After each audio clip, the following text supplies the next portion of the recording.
Hello বন্ধুরা, কেমন আছো তোমরা সবাই? মন্টুন চ্যানেলে তোমাদের জন্য নিয়ে চলে এসেছে আরও একটা নতুন গল্প।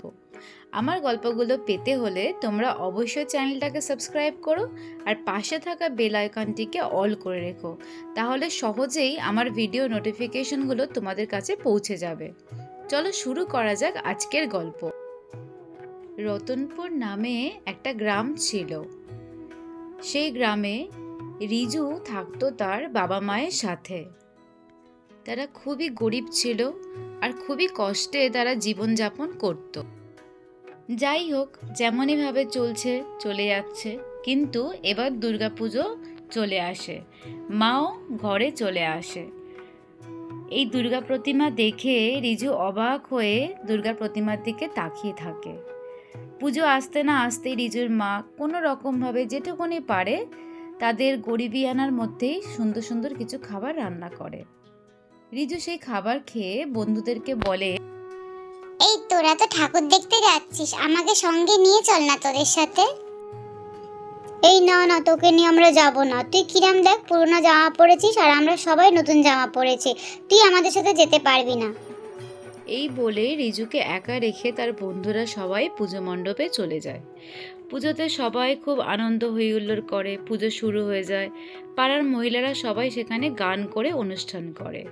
এদিকে রিজু মনের দুঃখে ভগবানকে এসে প্রার্থনা করার বলে, হে মা দুর্গা মা, আমি কি অপরাধ করেছি তুমি আমাকে এত কষ্ট দিচ্ছ?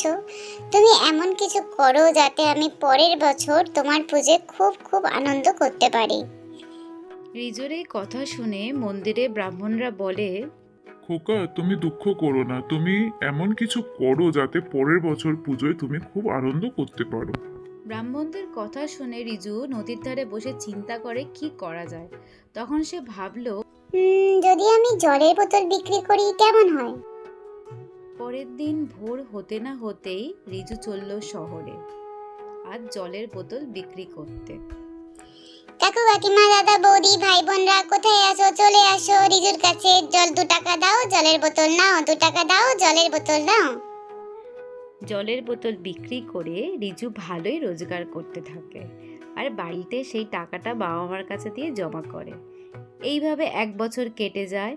আবার দুর্গাপুজো আসতে থাকে। তখন রিজু বাইরে বেরিয়ে পাড়ায় পাড়ায় সবার কাছে যায় আর সবাইকে রিজু অনুরোধ করে সবাই যেন দুর্গাপুজোর উৎসবে একসাথে মেতে ওঠে।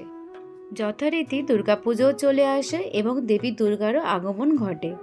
সবাই মা দুর্গাকে নিয়ে প্যান্ডেলে চলে আসে। কিন্তু এবারের পুজো একটু অন্যরকম ছিল, কারণ এই পুজোটা রিজুর উদ্যোগে হয়েছিল।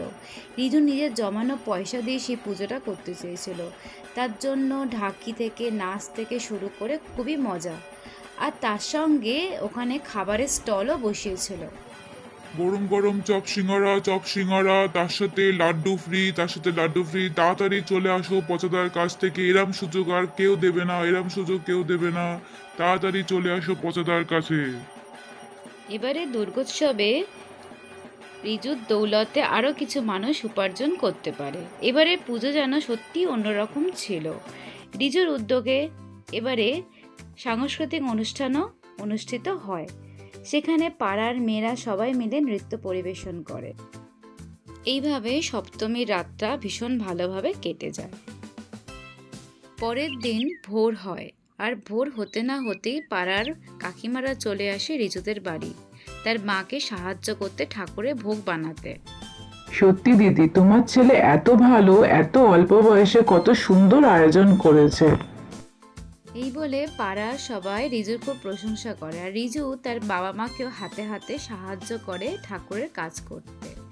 তারপর যথারীতি অষ্টমী পুজো শুরু হয়ে যায়।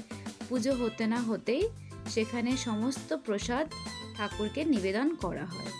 ঠাকুরের পুজো সম্পন্ন হয়ে গেলে সেই প্রসাদ তখন রিজু যত গরিব বাচ্চারা আছে গ্রামে তাদের মধ্যে বিলিয়ে দেয় এবং প্রত্যেককে খাবার খাওয়ায়। কাউকে অভুক্ত সে রাখে না। তোমরা সবাই পেট ভরে খাও, তোমরা কিন্তু কেউ না খেয়ে যাবে না। তোমরা না খেলে আমার খুব দুঃখ লাগবে। রিজু শুধু মানুষকে নয়, রাস্তার যত বিড়াল কুকুর পশু পাখি ছিল তাদের সবাইকেও সে খাবার বিতরণ করলো। এইভাবে সেদিনকার দিনটাও ভালো গেল আর বন্ধুদের সাথে ডান্ডিয়াতে মেতে উঠল। এবারের পুজোটা রিজু শুধু একার নয়, সবারই ভালো কাটলো। পরের দিন ভোর হতে না হতেই শুরু হয়ে গেল বিজয় দশমী। বিজয় দশমী মানেই বিষাদের সুর, আর সবাই মহিলারা মেতে উঠল সিঁদুর খেলায়। এরপর সেই সময়টা আসে যখন মাকে বিসর্জন দেওয়া হয়। বিসর্জনের সময় রিজুর খুব মন খারাপ হয়ে গেল, আর সে মনে মনে মাকে বলল, মা, তোমার আশীর্বাদে আমি আজকে সবার মুখে হাসি ফোটাতে পেরেছি। তুমি আশীর্বাদ করো আগামীকালও যেন আমি এরকমই করতে পারি। এরপর থেকে রিজু সবসময় গরিব মানুষদের উপকার করত, তাদের খাবার দিত। তার বাবাও কোনোদিনই পিছপা হতো না, তার বাবাও এগিয়ে এসে সমস্ত গরিব অসুস্থ মানুষদের সেবা করতে লাগলো, আর তার সাথে পশু পাখিদেরও। তো বন্ধুরা, এর থেকে তোমরা কি শিখলে? উৎসব কোনো দিন কারোর একার হয় না, সবাইকে নিয়ে চলতে হয়। কেমন লাগলো কমেন্ট করে অবশ্যই জানিও।